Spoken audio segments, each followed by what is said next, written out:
Corría el año 1935 y Armenia se estremecía con los ruidos metálicos de una locomotora que recién abría con sus vías el espíritu de la ciudad milagro. El poeta Guillermo Valencia en 1936 había designado con este nombre la que sería capital del departamento casi 30 años después, cuando el Quindío se declarara oficialmente independiente de Caldas. Pero en estas calles y plazas aún se respiraba la atmósfera del siglo XIX. Señoras, señores y niños de pantalón corto, vestidos en una mezcla de atuendos campesinos y trajes europeos, trajes oscuros y sombreros que contrastaban con las pintorescas figuras como el Mocho Jaramillo y otros que serían leyenda, matronas y tímidas muchachas que comenzaban a lograr una participación mucho más democrática e igualitaria. 80 años de la voz de Armenia no han sido motivo para olvidar y no lo serán 1000 más para apagar esta frecuencia que operó en sus comienzos en la sede ubicada en la calle 10 entre carreras 14 y 15 de la capital quindiana, con los sonidos, las voces y la música que se emitían desde este lugar del dial. Se escribió una nueva alternativa para comprender la singularidad de lo que sería el Quindío como departamento, un territorio que para aquel entonces comenzaba a hablar con voz propia. El 5 de julio de 1935, los señores Germán Hoyos Arango y Juan Carlos Gutiérrez compraron por la suma de $1.50 de la época la frecuencia. Transcurría otro mes de julio, pero de 1938, cuando don Braulio Botero Londoño,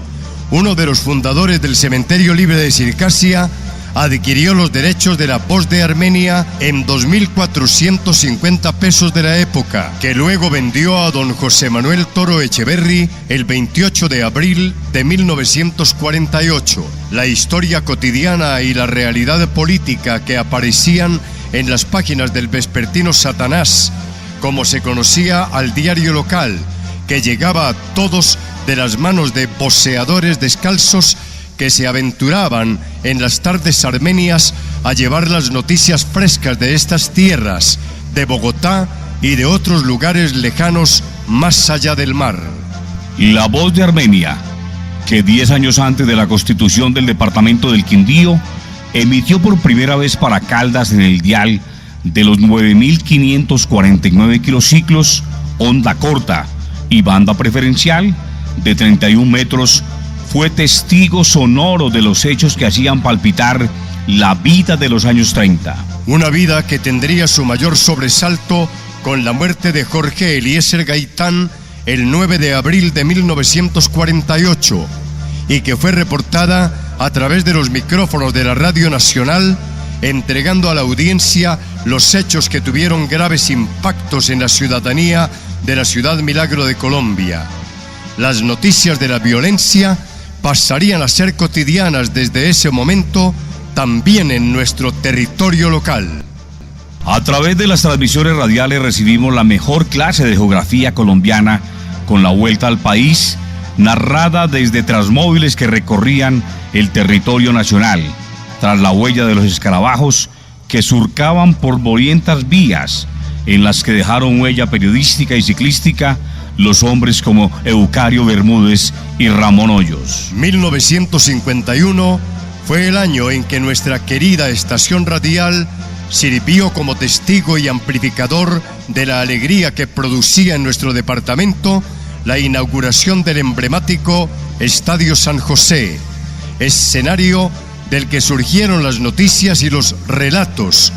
llenos de pasión de nuestros periodistas deportivos, los mismos que narraron con un nudo en la garganta, llenos de emoción, el triunfo del entrañable Quindío cuando se coronó campeón en 1956. El Quindío dormía los sueños de la independencia del Gran Caldas, y estos anhelos de autonomía reclamaban su propia voz, una tan poderosa como los rugidos del tren, y tan certera y libre como el discurso público de un departamento que comenzaba a tomar forma en la mente de los visionarios de la primera mitad del siglo XX. De la mula a las carrileras, y de ahí a los legendarios radios que luego cambiarían sus almas de tubos al vacío por la de transistores y circuitos, y que terminarían cambiando las antenas y las ondas hertzianas por los actuales servidores y sitios de internet. Pero el salto no fue tan dramático como de la mula al avión o de la estación ferroviaria al aeropuerto. Se requería de un periplo por un camino sinuoso que nos lanzaría hacia una cultura global que apenas sí se podía intuir en los escasos relatos de la ciencia ficción y su máquina del tiempo, o que llegaban por primera vez en las salas de un avión esperado con ansias y sana novelería por los curiosos que solo querían saber más, volar más alto, ser libres. Los primeros notarios radiales que comenzaban a ser reconocidos por el timbre de su voz y el acento de sus ideas por la opinión pública, con nombres como los de Chila Latorre y Celedonio Martínez, habitaron en los extremos de la expresión de la rebeldía, esa que solo produce el esfuerzo por ejercer la honestidad y la ética social. Nombres como Celedonio Martínez Acevedo, Arcesio Chica Suárez, Germán Gómez Ospina, Henry Pineda Rodríguez, Ricardo Tobón, Octavio Franco, Germán Gutiérrez Peláez, Orlando Mejía Mesa, Francisco Arango Quintero, Alfonso Arango Velázquez, Ernesto Osorio Vázquez, Octavio Espina Pérez, Alirio Sabogal Valencia, Álvaro Hoyos Cardona, Daniel de la Pava Castaño, y en esta era, Merardo Antonio Garay González, Carlos Enrique Ramírez Jaramillo, Luis Fernando Henao Zapata, John Diego Hurtado Duque, Carlos Alberto Muñoz Marín, Óscar Galvis, Guillermo León Valencia, Carlos Augusto Becerra y Willy Ramírez, y tantos otros que están incrustados en la historia de la voz de Armenia, nos recuerdan que los sonidos no mueren, se quedan en el aire de la memoria colectiva y una y otra vez se escuchan mientras todo un pueblo lucha contra la muerte, la mentira y la indiferencia, solo armados con la verdad que se revela y el presente que se hace historia. Por estos micrófonos han desfilado las voces de mayor resonancia en la radio regional y nacional. Así fueron locutores de esta frecuencia Ricardo Tobón Quintero, Celedonio Martínez Acevedo, mártir de la desigual lucha contra la violencia partidista, Guillermo Piedrahíta, el Negro, Arcesio Chica Suárez, Octavio Franco, Germán Gutiérrez Peláez, el Gran Rebelde, Orlando Mejía Mesa, Jesús Danilo Ortiz y su legado Desfile Artístico Dominical, Henry Pineda y su recordado Habla Armenia, y cientos de clarines humanos que dieron categoría en valor civil, gusto y decencia a la muy noble y muy leal voz de Armenia. Y fueron periodistas fieles a la verdad y a la ciudad, Germán Gómez Ospina, con su Radio Gaceta, Francisco Arango Quintero, Alfonso Arango Velázquez, Edilberto López y muchos hombres más que dejaron su imborrable huella en el histórico quehacer informativo de la tradicional emisora quindiana. Aunque el deber adquirido con la verdad y la denuncia, siempre característicos de la voz de Armenia,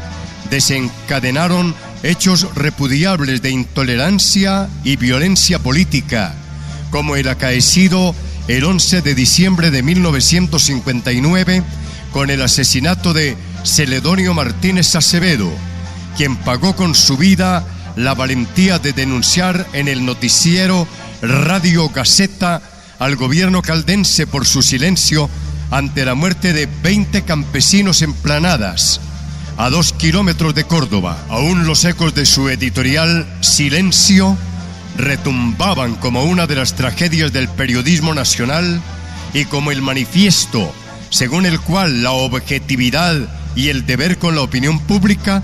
está primero que la conservación de la propia vida, la vida de los periodistas más heroicos. Los radios se hicieron cada vez más pequeños y la voz de la ciudad de los milagros comenzó a acompañar a caficultores y ciudadanos que querían escuchar música y voces que dijeran de sus calles, campos y plazas. Al final de la Segunda Guerra Mundial y en plena Guerra Fría, la frecuencia, que ya adquiría su mayoría de edad, lograría lo impensable: enlazar con sonido directo desde el Centro Espacial de Houston, Estados Unidos, para transmitir la llegada del hombre a la Luna. Así crecía en audiencia y en talento La Voz de Armenia, la estación más antigua del occidente colombiano y la tercera de mayor trayectoria en Latinoamérica, en tiempos en los que las radiolas ocupaban el lugar privilegiado que años después ocuparía el televisor. Todo era imaginación y ensoñación sonora. Los mundos posibles que recreaba el sonido de los noticieros o la música popular y ritmos de culturas distantes pero tan cercanas como México y Argentina. En medio de locutores e intérpretes de boleros, tangos y fox, las radionovelas acercaban cada vez más en un gran teatro de la mente a quienes hoy son nuestros abuelos, llevándolos a universos sonoros de personajes mágicos. Muchos años pasaron desde entonces y en su devenir La Voz de Armenia pasó de mano en mano, eso sí, sin perder nunca su preponderancia en la radio regional, gracias al talento de los hombres y mujeres que, como Mary Villegas Villa, le dieron manejo de gran empresa. Colombia ha cambiado durante los últimos 80 años, aunque las noticias y los relatos radiales aún se debaten entre las buenas nuevas del deporte y las tragedias de la guerra. La elección de Luz Marina Zuluaga como Miss Universo en el año 1958 aún permanece en la memoria auditiva de los colombianos, mientras se suma a la noticia de la coronación de Paulina Vega Diepa como soberana universal de la belleza en 2015. Ambas noticias cruzaron el mundo a distintas velocidades, pero provocando la misma emoción en los corazones, siempre por La Voz de Armenia. Nuestros ciclistas continúan ascendiendo a las cumbres más elevadas de Europa, pero por sus venas corre aún sangre triunfadora de los primeros campeones. El Estadio San José le dio paso al monumental centenario, donde las nuevas estrellas del fútbol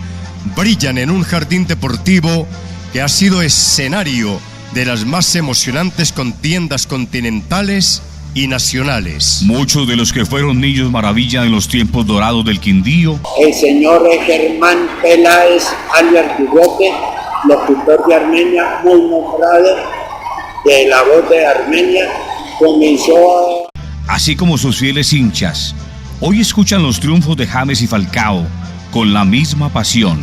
y en la misma frecuencia radial de La Voz de Armenia. El Quindío, aún joven y en construcción, es un departamento que le debe mucho a su Voz de Armenia, la capital de las emisoras en el país de la radio colombiana. Hoy, gracias al tesón y a la pasión por esta tradición, demostrados por el empresario Julio Hernández Lara, con el apoyo de su familia, La Voz de Armenia quiere conservar el sitial que siempre ha ostentado en el cuadro de la radio colombiana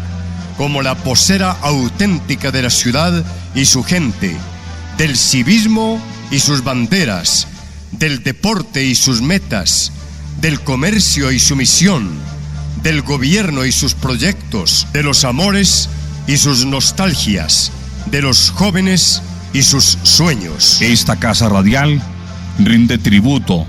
en sus 80 años a quienes han sido guardianes del patrimonio sonoro del departamento del Quindío. Nosotros seguiremos al pie de los micrófonos comunicando la realidad local, nacional e internacional. La fe en nuestras empresas y el respeto por la tradición de servicio deben ser argumentos suficientes para impulsar hechos culturales como La Voz de Armenia, una emisora que se transforma según se lo demandan los nuevos vientos sociales y tecnológicos. Con su acompañamiento y su audiencia, serán muchos años más de trabajo al servicio de la comunidad, porque la audiencia lo necesita y para nosotros comunicar es una vocación. Gracias por permitirnos celebrar con todo el departamento la experiencia de la radio. Quindío es un paraíso donde florece el café y son sus frutos maduros, dulces labios de mujer. Y arriba en la cordillera siembran las palmas se ven, las palmas de cera